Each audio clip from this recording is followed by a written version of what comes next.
यदि कोई गुरु का आदेश पालन नहीं कर पाता हो तो इसका कारण ये नहीं है कि उसमें अश्रद्धा है। ऐसी बात नहीं है कि वो उसमें अश्रद्धा है अथवा वो गुरु के महत्व को नहीं समझ रहा है, पर मन का अनुसरण करने की उसकी जन्मों जन्म की आदत है। मन जैसा कहा अथवा जो पहले हम लोग किए हुए हैं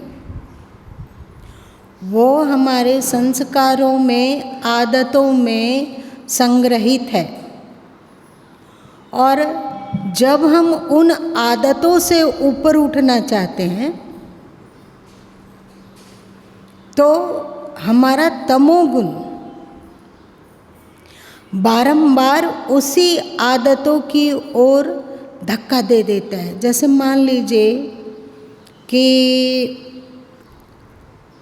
हम लोगों के भीतर तमस इतना अधिक प्रभावशाली है अथवा शक्तिशाली हो गया है कि जो पुराने समय में हम लोगों ने अर्जित किया है आदतों को, उस आदत की ओर वो बार बार धकेलता है।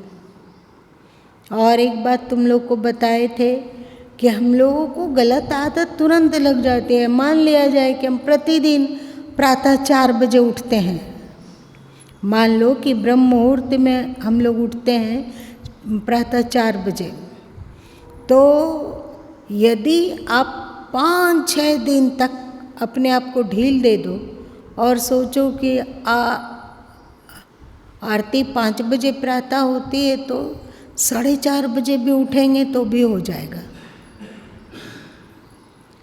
तो फिर आप एक दिन 4:30 बजे उठे तो अब ये आदत 4:30 बजे उठने की आदत बहुत पकड़ लेगी, मतलब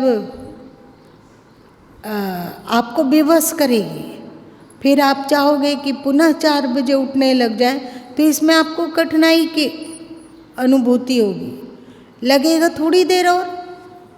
क्या आप लोगों ने ऐसा नहीं देखा है? देखा है। मान लिया जाए कि आप अपने भोजन के साथ नित्य प्रतिदिन एक हरी मिर्ची ले लें। आप मिर्च लेने की आदत आपको नहीं है, पर यदि 8-10 दिन, 12 दिन, 15 दिन आप नित्य प्रतिदिन अपने भोजन के साथ हरी मिर्च लेने लग जाए तो पुराना आपको आदत है, पता नहीं कब से, हजारों साल से आदत है कि आप मिर्च के बिना खाते रहे हैं। कितने जन्मों से आप मिर्च के बिना खाते रहे हैं, लेकिन 8-10 दिन की आदत में ही अब मिर्च को हम लोग मिस करने लग जाते हैं भोजन में। होता है। फिर लगता है कि नहीं, मिर्च ले ही लेंगे तो क्या है। ये आदत बहुत बुरी बला है और नेगेटिव आदत तत्काल लगती है, पॉजिटिव आदत को लगाने में मेहनत लगता है। इसका कारण आप लोगों को बताया जा चुका है कि तमस है ढाल में बहना, याद है ना, बताया गया है। और सत्व गुण है शिखर पर चढ़ाई करना, तो वो कठिन है। पर तमस में बहना, तमोगुण में बहना, श्री कृष्ण भी गीता में कहें अधो गच्छन्ति तामसा, बोला ना, अधो गच्छन्ति तामसा। तमस नीचे की ओर ले चलता है, तो जो भी नीचे की ओर ले चलने वाली आदत हो, आप मिनट, 2 मिनट, 5 मिनट, 10 मिनट, दिन, 2 दिन, 4 दिन, 8 दिन में लगा सकते हो इस आदत को। पर श्रेष्ठ आदत लगाने में छक्का छूट जाता है। बार बार वो पुरानी आदतें हम लोग को विवश करती है कि हम उसके अनुरूप चलें। कोई भी कितना भी श्रेष्ठ आदत हो, बहुत मुश्किल लगता है छोड़ने में। अश्रेष्ठ आदत को ग्रहण करना आसान है और श्रेष्ठ आदतों को धारण करना आसान नहीं है। दोनों दो बातें हैं।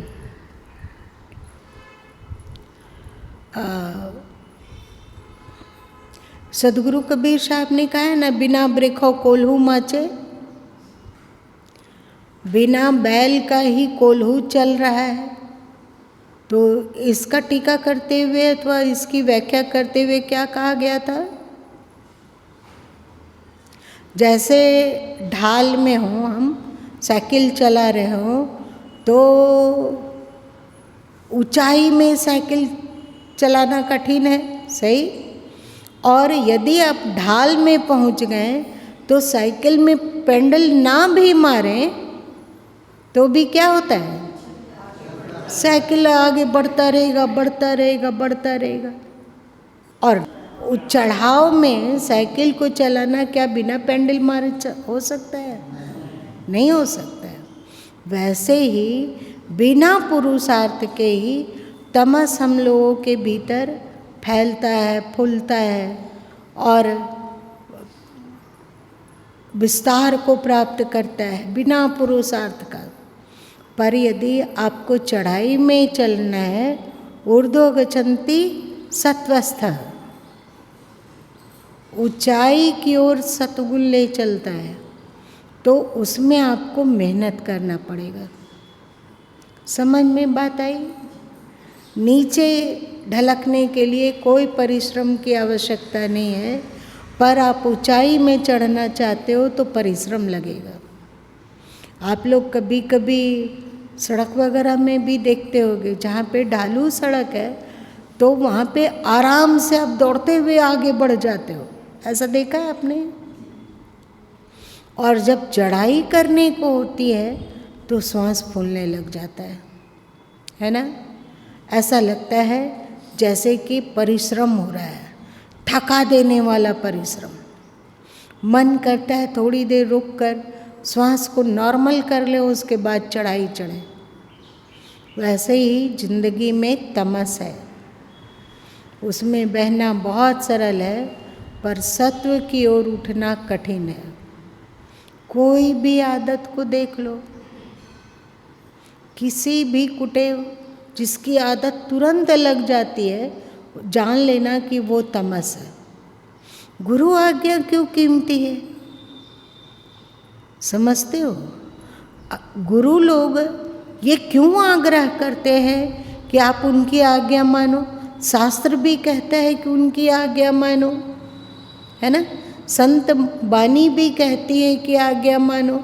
श्री कृष्ण भी कहते हैं कि तू मेरी बात मान। क्यों कहते हैं?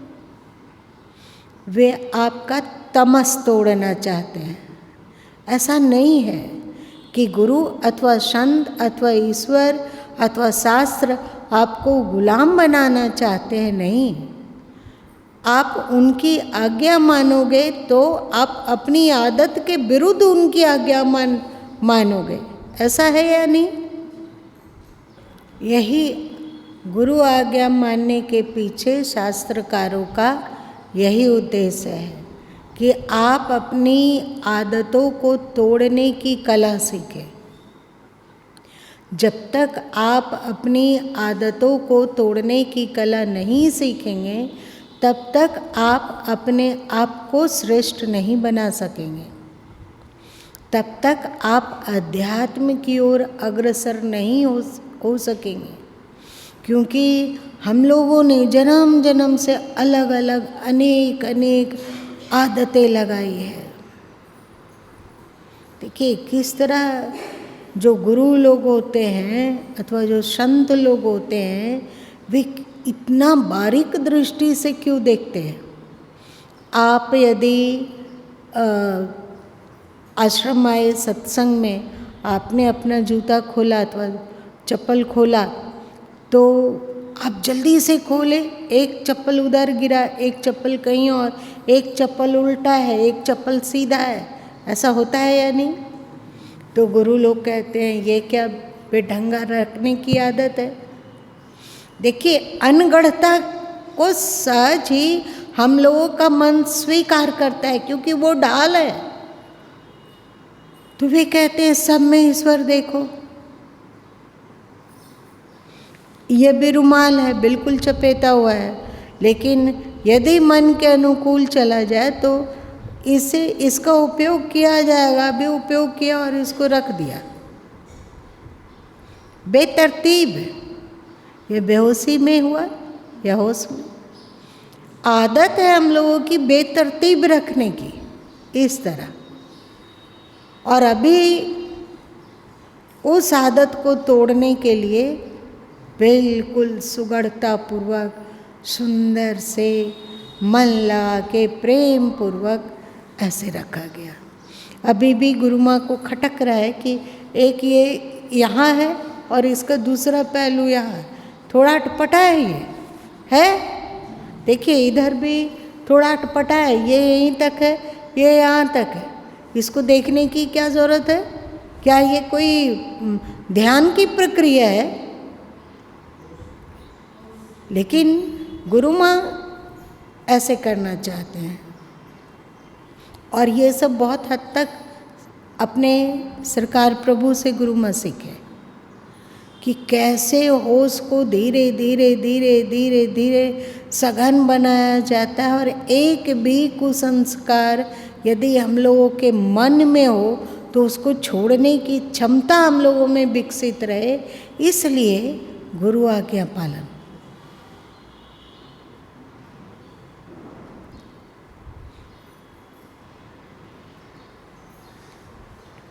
अभी सामान्य शिष्य और एक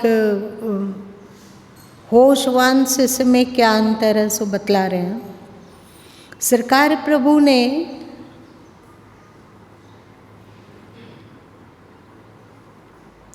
उन्नीस के अंत में अथवा 99 के प्रारंभ में कहा, एक दिन प्रातः जब गुरु माँ बंदगी करने के लिए पहुँचे और सिर झुकाकर मस्तक टेक कर उन्हें नमन किया गया, बंदगी किया गया, तो उन्होंने कहा कि हमें जो आप इतने दिन तक रहें और जो भी समझें सीखें उसके एवज में गुरु दक्षिणा चाहिए। तो गुरु माँ प्रसन्न हुए, सोचे वे कोई छोटी मोटी दक्षिणा मांगेंगे, कोई छोटी मोटी दक्षिणा की बात कहेंगे। गुरु माँ ने जो कल्पना नहीं किया था उसे उन्होंने कहा बीजक पर आपको टीका लिखनी है। ये मेरे लिए ना आसमान से धक्का देने वाली बात थी, मेरे लिए ये हमें ही चकित करने वाला था। ऐसा कैसे हो सकता है?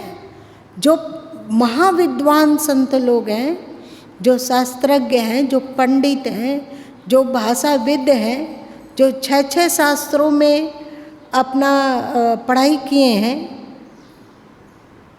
वे लोग बीजक पर कलम उठाने से हिचकिचाते हैं। जो साहित्यकार हैं वे भी कबीर बानियों पर कलम उठाने से डरते हैं, और मेरे जैसा एक साधारण व्यक्ति को कह रहे हैं बीजक टीका लिखना है। मेरा तो होश आवास गुम हो गया, क्योंकि गुरु माँ की एक आदत रही है कि पूरी कोशिश की जाती रही कि सरकार प्रभु की आज्ञा का पालन किया जाए। अब सरकार प्रभु ने ये कहा तो एक बार गुरु माँ चौंक कर बोले कि ऐसा ये हम कैसे लिख पाएंगे, ये कठिन है। कहाँ बीजक, इतना गूढ़ बानी, इसको ये कैसे? तो सरकार प्रभु ने कहा यही मेरी गुरु दक्षिणा है। यदि एक बार सरकार प्रभु ने कहा 2 दिन तक लिखने की कोई उसे एक मामूली बात माना जा सकता था कि सरकार प्रभु हो सकता है ऐसे ही बोल दिए हों, वे जानते हैं कि हम नहीं लिख सकते हैं, लेकिन वे ऐसे ही बोल दिए होंगे। तो 1 दिन छोड़ दिया, 2 दिन छोड़ा, 3 दिन छोड़ा, 4 दिन छोड़े तो फिर से सरकार प्रभु को बोलना होता कि नहीं आपने लिखना शुरू किया, 8 दिन छोड़ दिया तो फिर टोकते कि आप लिखना शुरू किए। ये बार बार खोचा उन्होंने नहीं किया। अब मेरे दिमाग में नाचना शुरू हुआ कि बीजक टीका को कैसे लिखा जाए। एक बार उन्होंने कहा, बार बार नहीं। और अभी हम लोगों के साथ क्या होता है, हम लोगों में बहुत श्रद्धा है, बहुत भक्ति है, लेकिन एक बार किसी बात को बोला गया तो कितने दिन तक पालन हो सकेगा? कितने दिन? 4 दिन, 8 दिन, 10 दिन, 12 दिन। फिर हम लोगों का जो पुरानी आदत है उसके विपरीत जो पुरानी आदत है हम उसमें चलेंगे। यहीं से सत्व फेल हो गया। गुरु उसे होशवान बनाना चाह रहे हैं, गुरु उसे सत्व की ओर ले चलना चाह रहे हैं, पर हमारा मन सत्व की ओर बढ़ने को तैयार नहीं है।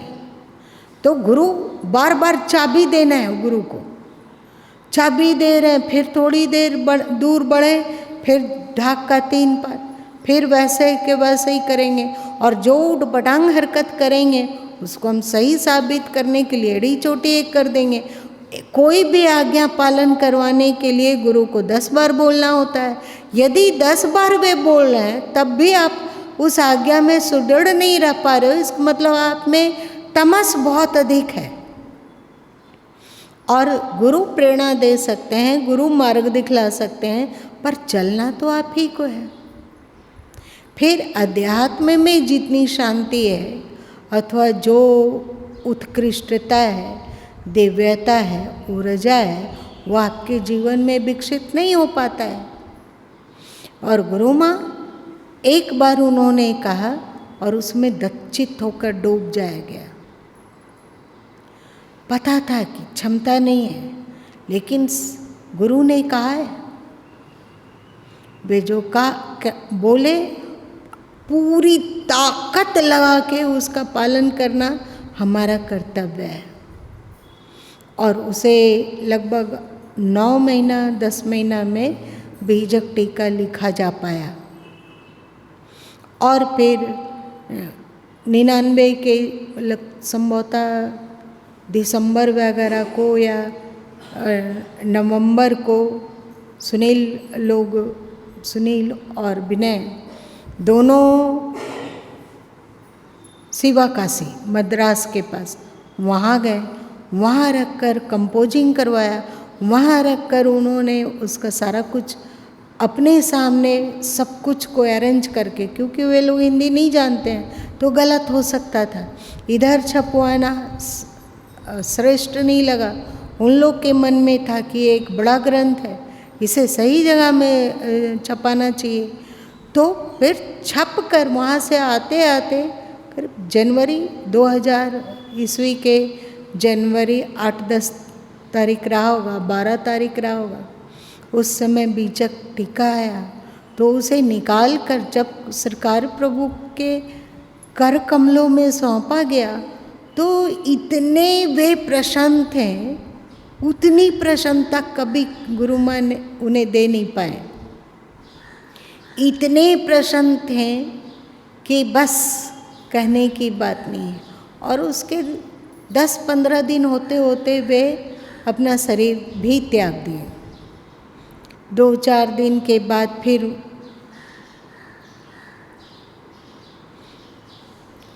तो ऐसा कैसे हो पाया? पता है, गुरु आज्ञा पालन में दृढ़ता और संकल्प के कारण कि वे आज्ञा दिए हैं तो प्रयत्न तो हमारा होगा, लेकिन बाकी जुगाड़ गुरु सत्ता ही करेगी। हम पूरी ईमानदारी से प्रयत्न करें, बाकी उसकी व्यवस्था और उसकी पूर्णता गुरु सत्ता स्वयं करेगी, है ना? तो गुरु भक्ति अथवा गुरु आज्ञा पालन हमारे तमस को तोड़ने वाला है।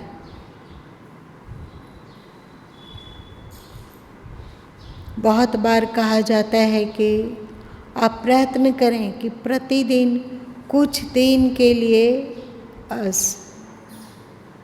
प्रतिदिन कुछ दिन के लिए ही सही, 1 महीने के लिए, 2 महीने के लिए ही सही, पर आप स्वाध्याय कीजिए। आप एक नियम बना लीजिए कि 20 मिनट हमें स्वाध्याय करना है, 25 मिनट स्वाध्याय करना है, तो आप कीजिए। हम लोगों का मन क्या करता है, हम लोगों का मन क्या चाहेगा? हमारी आदत में ये सम्मिलित नहीं है कि हम एक आध्यात्मिक शास्त्रों का स्वाध्याय करें, ये हम लोगों की आदत में नहीं है। तो हमारा मन पूरी तरह से बागी हो सकता है कि हम स्वाध्याय करें ही नहीं। सही नहीं, हमें स्वाध्याय नहीं। तो जो जिसकी आदत है गुरु आज्ञा उल्लंघन की और अपने मन का अनुसरण करने का, कि जो मन कहता है वही करेंगे, जो मन को सहूलियत है दिनचर्या में वही करेंगे, तो वो जन्म जन्म तक तमस के फंदे को तोड़ नहीं सकता है। और तमस का फंदा बहुत ही क्रूर है। तमस के फंदे के कारण ही व्यक्ति आवागमन, जन्म मृत्यु, दुख, अशांति, विकलता, क्षोभ, क्रोध, चिढ़ इत्यादि से घिरता है। मोह, ये सब तमस का फंदा है। चाहे वो काम हो या क्रोध हो या लोभ हो या मोह हो या अहंकार हो अथवा ईर्ष्या हो या द्वेष, चिढ़ हो, ये सब के सब तमस का फंदा है। और तमस का फंदा हम लोगों के मन में बिल्कुल संग्रहित है और समय के आता है जब जिस काल में जो विकार की आवश्यकता होती है, हमारे भीतर का तमस उस ओर हमें प्रेरित करता है, धकेलता है। सही आदत नहीं है क्या? हम लोग कभी कभी कहते हैं अकेले रहने में बिल्कुल अनईजी फील होता है, अकेले रहना संभव नहीं है। ये क्या है? हम कभी अकेले नहीं रहे हैं, ये हमारे भीतर में संस्कार है, ये तमस है। तो हमें अकेले रहने में असुविधा अनुभव होती है अथवा सच बोलना असुविधाजनक है, क्योंकि झूठ बोलने की हम लोग जन्म जन्म की आदत है कि नहीं? विकारों में बहने का, ये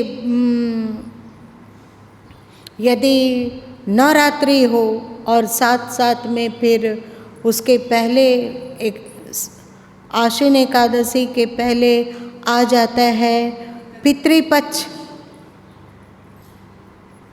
तो जो गृहस्थ लोग हैं, जो अपनी आदत में सम्मिलित किए हुए स्त्री पुरुष जन्य विकार, तो उन लोग को लगता है कि ये 25 दिन निर्विकार रहना,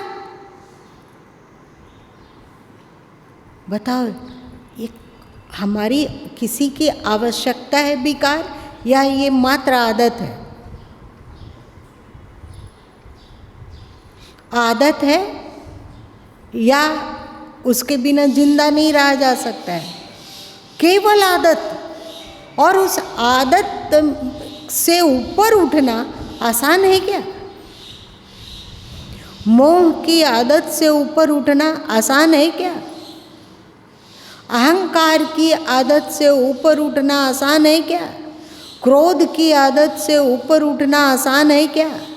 ईर्ष्या और चिढ़ और नेगेटिव बातों को सोच सोच कर अशांत रहने की आदत पर विजय प्राप्त करना आसान है क्या?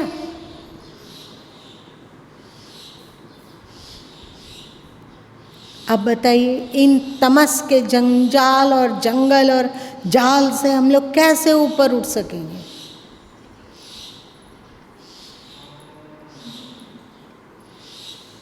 बताइए।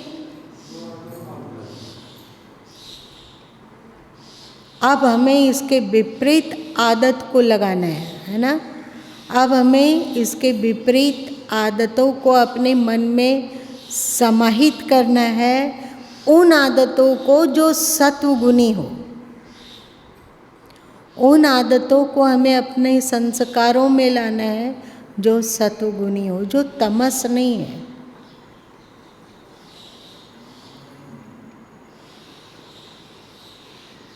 इसीलिए महात्मा बुद्ध अपने विगत जन्मों की जहाँ चर्चा करते हैं जातक कथाओं में, तो वे अपने 300 जन्मों की बात कहते हैं कि किस तरह वे अपने तमस की आदतों से ऊपर उठने के लिए प्रयत्न करते रहे, करते करते करते करते वे तमस की आदतों से पूरी तरह से छूट पाए और उनके भीतर बुद्धत्व प्रकाशित हुआ और वे परम शांति को उपलब्ध हो गए। देखते हो महात्मा बुद्ध की वो बंद आँखें, चेहरा पर पसरा हुआ विशाल शांति, विशाल शांति। जब वे आँखें भी खोलते हैं तो कितनी शांति है उसमें। उनका जन्म जन्म का पुरुषार्थ समाहित है। आप लोग को तो लगता होगा कि इस अध्यात्म के पचड़े में कौन पड़ेगा। उससे अच्छा है कि जैसे हम जीते हैं वैसे जीते रहें। ये कौन बोल रहा है? क्योंकि मन को बहुत परिश्रम पड़ता है पुरानी आदतों को छोड़कर श्रेष्ठ आदतों को लगाना, तो मन बागी बन जाता है कि नहीं चाहिए हमें अध्यात्म, हम जैसे जी रहे हैं वैसे जिएंगे, नहीं चाहिए बाबा। रात दिन का एड़ी चोटी करना, रात दिन अपने ही स्वभाव से जूझना, रात दिन अपने संस्कारों से जूझना, रात दिन अपनी आदतों से जूझना, ये संभव नहीं है। नहीं चाहिए हमें, नहीं चाहिए अध्यात्म। इसीलिए इस तरह की बात बोलने वाले संत पूरी दुनिया में दुर्लभ होते जा रहे हैं। आप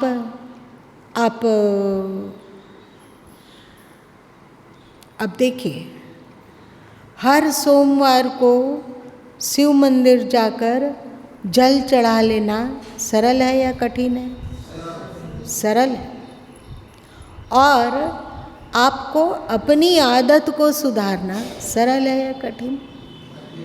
तो आपको जो आज के धर्म प्रचारक हैं वे आपको छोटी छोटी आदतों में श्रेष्ठ आदतों को डालने की ओर प्रेरित करते हैं, जिससे कि आप अपने भीतर श्रेष्ठ और श्रेष्ठ और श्रेष्ठ आदतों को डाल सकें। इसमें गुरु आज्ञा पालन करना बहुत कीमती है।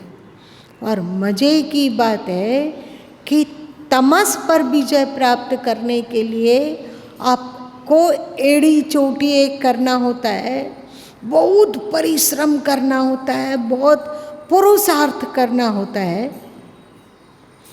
तब आप सात्विक संस्कारों को, सात्विक आदतों को अपने भीतर में स्थान दे पाते हैं और एक ऐसा जगह आता है, इतने परिश्रम से अर्जा हुआ संस्कार। आप ही बोलिए, जो चीज़ आप बहुत परिश्रम से प्राप्त करते हैं उसको छोड़ना कठिन है या सरल? सरल है या कठिन? बहुत कठिन है। और जब आप सत्व से रंग जाते हैं, अपने मन को सात्विक बना लिए, अपने बुद्धि को भी सात्विक बनाएं, अपने विचारों को सात्विक बनाएं, अपने दिनचर्या में सात्विकता लाएं, आप परम होश को उपलब्ध हुए। तो एक जगह ऐसा जब भी आया जब कहा गया कि अब इस सात्विकता को भी छोड़ दो। इससे भी परे हो जाओ। कैसा लगा आपको? घबराहट, डर या क्या? इसलिए सद्गुरु कबीर साहब साखी ग्रंथ में सबसे ज़्यादा पद सूरमा के अंग में कहते हैं। सूरमा मतलब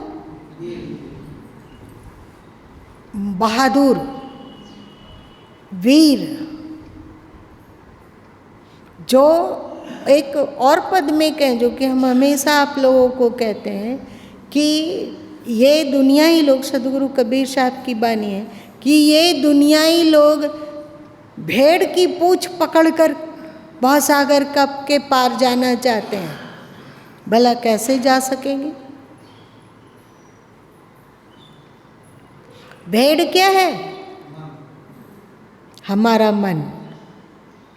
हम मन की पूंछ पकड़कर भवसागर के पार जाना चाहेंगे, तमस से पार जाना चाहेंगे, मन के पार जाना चाहेंगे, कुसंस्कारों के पार जाना चाहेंगे। ये बिल्कुल असंभव है।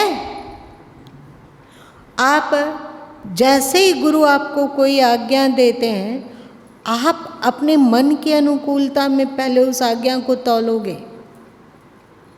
सही? मन के अनुकूल जो आज्ञा नहीं रहा तो हम लोग उसकी उपेक्षा करते हैं, उस ओर नहीं चलेंगे। हमारे लिए हमारा मन ही सब कुछ है।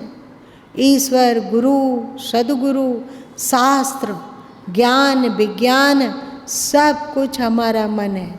जो व्यक्ति ऐसा है वो एक जन्म में क्या, अरबों जन्म में अभी अध्यात्म का रसास्वाद नहीं ले सकता है।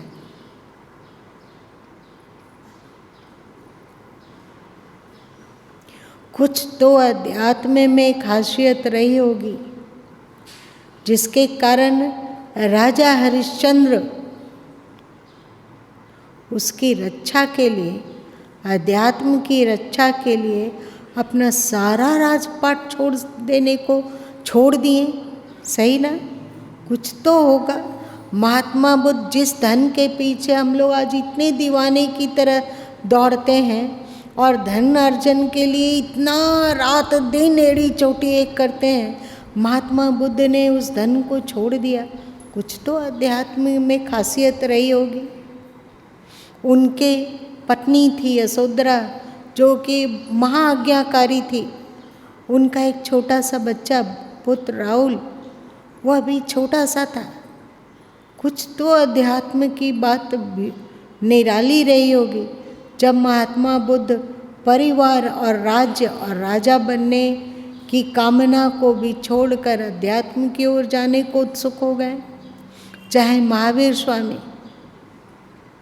वे भी एक राजपुत्र हैं, उनकी भी पत्नी थी, उनकी भी एक बेटी थी। उससे ऊपर उठकर वे अध्यात्म में पारंगत होने की दिशा में बढ़ने लगे। कुछ तो बात रही होगी। आप लोग अपने पुराने पूर्वजों को जब देखोगे, चाहे वे राजा रहे हों, महाराजा रहे हों, चाहे गृहस्थ रहे हों, चाहे विरक्त रहे हों, भले ही वे जिंदगी भर घर में रहे हों, घर में रहना बुरा नहीं है, परिवार के बीच रहना बुरा नहीं है, पर वे लोग उन सब से उपरत होकर अध्यात्म में रत होने लग जाते थे। कुछ तो बात रही होगी। पर आध्यात्मिक जीवन जीते हुए भी यदि अभी हम लोगों को अध्यात्म का रस नहीं मिल पा रहा है, तो इसका सबसे बड़ा कारण है कि हम लोग अपने मन को बहुत महत्व देते हैं। मेरी बात समझ में आ रही है? और हम आज्ञा पालन नहीं करना चाहते हैं। इसके पीछे उद्देश्य हमारा मन होता है, हमारे मन के प्रतिकूल है, इसलिए हम नहीं मानेंगे। आप बोलते हो तो बोलते रहिए, हम नहीं मानेंगे। हम तो वही करेंगे जो हमारा मन कहेगा। तो यहाँ कोई गुरु शिष्य का रिश्ता ही नहीं है। ऐसे शिष्यों से बहुत दिन तक जो कहानी माने तो दे धक्का दुई और, जो कहानी माने तो दे धक्का दुई और, धक्का देते देते देते देते जब आप सैकड़ों हजारों बार अपना मन का ही अनुसरण करते हो, गुरु उपदेशों के स्थान पर अपने मन का ही अनुसरण करोगे, तो फिर गुरु वहाँ से उदासीन होना शुरू होते हैं। उनको आसक्ति नहीं है, याद रख लेना, उनको बहुत मोह भी नहीं है, तो वे वहाँ से उदासीन होने लगेंगे, आपको नहीं बोलेंगे। आप जानो और आपका मन जाने। आप जिस मन के हुक्मी बंदा हो, जिस मन के गुलाम हो, जिस मन के आज्ञाकारी हो, यदि आपको लगता है कि वही मन सर्वोपरि है आपके लिए, तो आप गुरु के पास रहो या नहीं रहो, बराबर है। ये केवल एक दम्भ होगा अथवा समय को बर्बाद करना होगा कि हम गुरु के सानिध्य में रहते हैं अथवा गुरु के सानिध्य में हम जाते हैं, थोड़े काल के लिए अथवा बहुत काल के लिए। आपके लिए आपका मन ही सब कुछ है, तो आप अध्यात्म के योग्य नहीं हैं। अभी आपका दुर्भाग्य आपको चारों ओर से जकड़ा हुआ है, आप उस दुर्भाग्य से छूटना भी नहीं चाहते, तो गुरु कुछ नहीं कर सकते हैं। जब तक शिष्य का सहयोग ना हो, तब तक ईश्वर के समान गुरु भी शिष्यों का भला नहीं कर सकते हैं। इसीलिए सदगुरु कबीर साहब ने कहा, श्रोता वक्ता एक होए तो कथा सुनाओ आदि। अब आपको समझ में आई कि गुरु आज्ञा पालन पर शास्त्र इतना अधिक जोर क्यों देता है।